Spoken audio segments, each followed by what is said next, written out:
Are you concerned that with the seeming alliance that Niger now has with Mali and Burkina Faso, that this conversation that ECOWAS is pushing may not achieve much, because these three countries are seriously pushing for what they call alliance of Sahel states, and they are looking like they are not going to break this cord that they are putting together as it is. There's so much concern. ECOWAS has said that this is just a distraction, but do you see it as that? It's a military decoy, and it's a distraction to take off what is the most urgent issue of transition off the table. But as much as I'm concerned, I also know that they are fully aware that they are living on borrowed time. Whether they allow transition to come peacefully or maybe they want to prolong it, at some point there are people that are going to rise against them. It's not going to be forever. And no matter the Taco Goma Charter agreement that they've come up and everything, those things are not yielding results in those countries. There are people who have gone to the street to say democracy that is not putting food on the table is not a democracy. And the question is that when you now look at those countries now, what improvement have we seen in health, in agriculture, in education, in infrastructure development? And the most germane one that is a major challenge to the region, which is insecurity, has deteriorated further in the last 2 years. So the longer they stay, the more the harder it becomes for them and the people. And at some time, probably they are going to suffer insurrection, maybe within the army, or the people will revolt against them. So it is in their own interest and in the interest of the entire region to cooperate with ECOWAS, most especially now that ECOWAS is now toning down on military invasion and engaging with them in dialogue. I think that is the best way to go. And those agreements and arrangements that they are putting together to maybe fracture ECOWAS further, I don't think it's going to stand the test of time. ECOWAS is stronger than them, and the fact that ECOWAS is probably toning down on the issue of military invasion is a symbol of strength. It mustn't be seen as a symbol of weakness that maybe ECOWAS is incapable of carrying out those operations. It is just that in the larger interest and humanitarian concern that will be the potential consequence of that, that is the reason why ECOWAS is following the path of peace. And it is also in their own interest to also embrace that, facilitate quick transition plan. Well, during the time the coupists actually took over the power, pushed in Niger, we saw people who went to the streets, rallying support for the junta, and then they said that that is what they wanted, and they wanted a better country. Now you alluded to the fact that they are reeling under the impact of terrorism, insecurity, food insecurity, etc.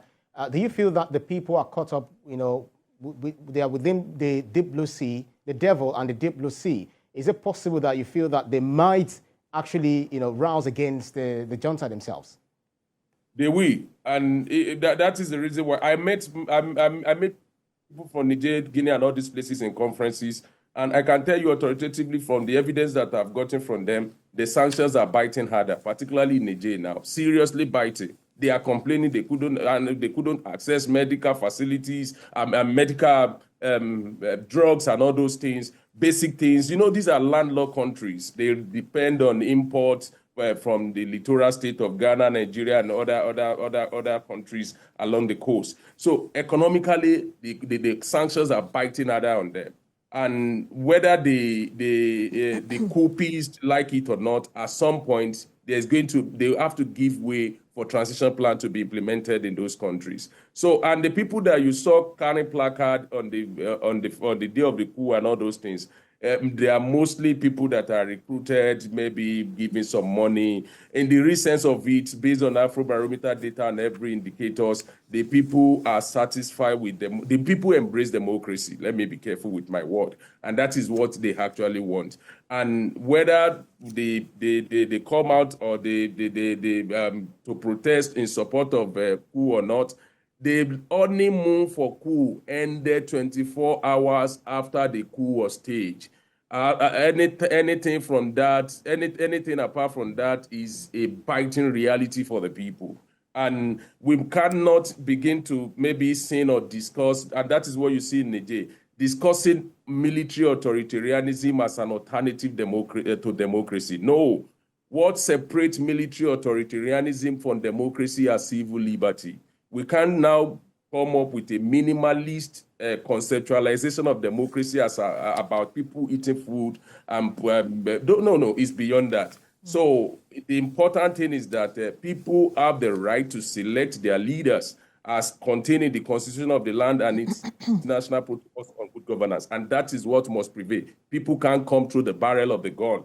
That is the real deal now in those countries. No matter what, I mean, civil society from Mali and all those places, they are complaining. The government is gagging them. They can't talk anything you say in Mali now. You are targeted and profiled as pro-France. Somebody did a TikTok in Bamako. A woman complained about hard life. And then they suddenly turned her to a pro-France protester in the country. That is the situation in those countries. People need to come back and realize that this is not an alternative to democracy. It's a different system entirely that is not serving the purpose of governance in the 21st century. But how much liberty has democracy brought for those people? Has it liberated them from poverty and all of the struggles that they have known before the military now took over, to mention some of the things that you are talking about? And recall that the president, that's President Bola Tinubu, mentioned that there has to be an improvement on good government and respect for human rights and the rule of law. If that was there, I don't think he will be mentioning this. Well, I think he just spoke about that generally about what should be the objective of democracy, what should be the unique features of democracy that people must experience. I'm talking to you this morning about these things because I have the liberty to talk. People don't have that liberty in Mali. People don't have that liberty in Burkina Faso. They don't have that liberty in Niger. And we can't, like I said, democracy is all encompassing. It must deliver good governance and must guarantee the right of the people. Absolutely. But in those countries now, we can't say that they are enjoying any of those things. Good governance is far from them. People are not secure. And then they can't also talk. They can't also assemble. Those things are taken away from them. The honeymoon-ended 24 hours coup was staged in those countries. So, and to the question you asked about how much of that were they enjoying before, I think the reality is the jury is out in those countries now. Our security has deteriorated, governance has deteriorated because the military regime is only concerned about regime protection in those countries. Well, President Tinubu mentions the imperative of re-engaging with countries under military rule based on realistic transition plans. I would like you to expatiate for us or help us talk about these, the key elements of these transition plans, and what would you suggest would be the ways to achieving this, this goal? Well, I think the first thing is that ECOWAS must also try to ameliorate the impact of the sanction in those countries. Because some people that I spoke to in Niger, they also complain seriously about that a coup has happened, that we are the ones that are actually experiencing the hard realities of this sanction. A more targeted sanction should be towards those people who actually staged the coup and their collaborators, not really punishing the people. So if that happens in that country, then the people can now begin to see the light and then begin to reassess the situation and then also have a better approach and understanding in terms of relationship with the ECOWAS. The perception of people in those regions now is that ECOWAS is imposing hardship on them. So rather than them really seeing the military as a problem to them, they are seeing ECOWAS as a problem. That is the reality. And I think the second point for ECOWAS to do is actually to go into those countries and not rely on ESA and carry out and obtain data, gather evidence as touching how the people want the transition to go so that they don't impose their own idea on the people. That is very, very important. And I think it's also a requirement in democratic engagement. And to go about that, ECOWAS also need to engage the civil society in those countries. They are the ones who are the vanguard, who are the forefront, and who can also engage with the transition monitor and the transition committee in those countries. It is very, very, very important. What we've seen in some of those countries is that the military is ostracizing CSO out of those transition. And the whole idea is for them to develop what they want. For instance, in Mali, I'm aware that the transition plan in Mali, the military has been able to inject into the transition constitution in a way that they've granted amnesty to the coupists so that they can also put themselves on the ballot. These are things that ECOWAS need to put their legs on the ground and work with the civil society so that they can actually achieve a transition plan that serve the purpose, that serve the people, and not serve the interest of the military authoritarians in those countries. So I think those are the vital issues now. But the starting point in each of those countries is that ECOWAS must relax the sanction now so that the people can find safe and in ECOWAS and begin to reassess their engagement with ECOWAS. And all this perception about hardship being imposed by ECOWAS can be removed. It's very, very important. That is the feeling that we get when we talk to the people in those countries.